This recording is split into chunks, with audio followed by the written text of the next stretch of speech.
it's not so much in the sense of telling the future or fixing you, or I mean in the sense of pinning you down, but rather holding up a mirror to let me see myself in a way that I might not ordinarily see, that's opening me up and putting me in contact with other dimensions of the reality that I walk in. So I can then bring my ideals to bear and say, is this what I want? Is this where I really want to go? Is this in keeping with my ideals, my vision of it?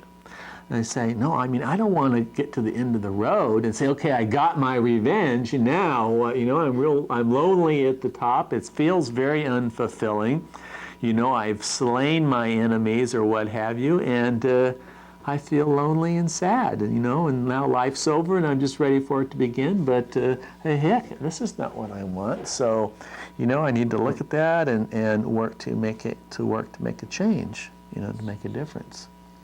I don't know that the best use of divination is to ask, you know, what's the future going to bring, what's around the corner, you know, but what is in divine harmony? What am I doing to block my perceiving of this? And how can I get back more into the flow? Because by both mythical accounts and also by studies, we are our happiest. We are more likely to feel that we're doing our purpose in life or experiencing our purpose in life when we're involved in a flow kind of process, when we're doing something for the joy of doing it, and rather than for what it's going to get us later. Even if we take something that has instrumental value because it gets us somewhere down the road, and we can find a way of doing it for the joy of it, we start getting into a different headspace, and we find ourselves more in that flow in which that divine order can be experienced. It's just by being ourselves.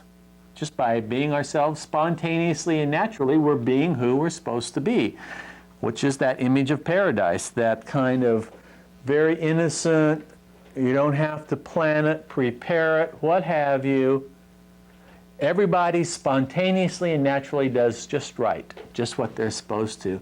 That's the place we're trying to get back to. Yeah. You know, there's always been some kind of a taboo about divination. Some kind of mixed feelings, like it was very useful, but at the same time it could be misused, or there might be something dangerous about it. This feeling of ambivalence about divination goes way back, even to the ancient Greeks, who frequently used oracles. They tell stories about how divination tricked up people as well as helped them. A classic example is the person who went to a fortune teller and was told that they were going to run into misfortune. So they tried to avoid that misfortune by leaving town, only to encounter that very misfortune into the next town where they went to hide. Suggesting, on the one hand, that you can't really outrun your destiny, or that somehow knowing things that maybe you shouldn't know doesn't necessarily help you out. So a student asked the question, well, is there a right way or a wrong way to go about doing divination? And in response to that question, I had some interesting things to say.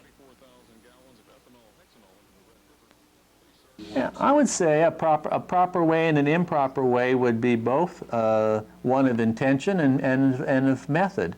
The intention is divine, wanting to know and align oneself more in a more fulfilling way with divine order. Improper would be, I want to somehow separate myself from creation and use a periscope to peer around a corner to see what's going on so I can get a leg up on creation. That would be, I think, an improper. a proper, in the terms of the process, the proper is that you're using it as a meditation, and you recognize that what it's going to do is bring up stuff for you. It's a way of working on you so that you can be helped to reestablish that attunement, reestablish that pipeline, that channel.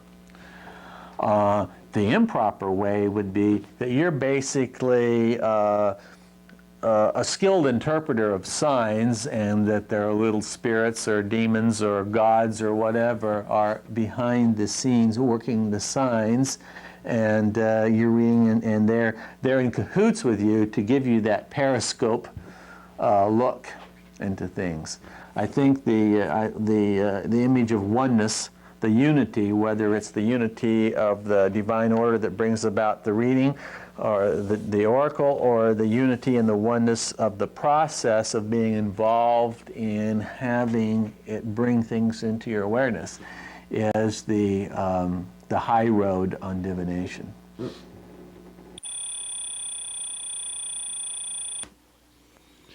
Does practicing divination, seeking divine order, does that mean we're supposed to be like sheep and just go along with the plan no matter what? Do we have any say in the matter? Do we contribute at all to the divine plan or to creating harmony with divine order? What is the role of our free will in the choices that we make? Let's go back to the seminar room and see what I have to say about that thorny, thorny question. One of the challenges, I think, that we face in life is how to be, on the one hand, come from a love space where we feel we voluntarily surrender to the impact of being and feeling interconnected with all life, where we're not in control of what happens, and at the same time take responsibility for that. And that there's a temptation to want to go for power. If we're going to be subjected to all of these things, then let's go for power so we can protect ourselves and gain some control over how events go. Or to take another point of view where we would feel that we really have no free will, and we're wanting to at least know the things that are going to happen to us as if we are somehow a passive victim or a passive pawn in these kind of events. Both of those are steps to evade the very difficult, and I certainly find it difficult, to be both open, vulnerable, being affected by events around me that I am interconnected with, and at the same time not want to somehow control those things because they're going to have such impact on me, and to try to somehow love and come into harmony with those things, even though I don't always understand the purpose or why these things are happening or how to make sense out of them. So divination could be used like anything else, in the human community, can be used to further our attunement and growth, or it could be used to evade that or avoid that task and try to go for power or something like that because of being afraid and feeling separate and vulnerable from the various elements. Now, for a lot of people, doing divination means doing it for somebody else. So another question comes up as well, related to the question of free will, and that is it possible to do divination for somebody else, and instead of empowering them so that they see their choices, that you could possibly depower them so they take what you say as somehow engraved in stone, that it takes away their own free will, that it's fate and there's nothing that they can do about it? Is there a helpful way and a less helpful way to do a divination for somebody else? Let's look at that issue for a second.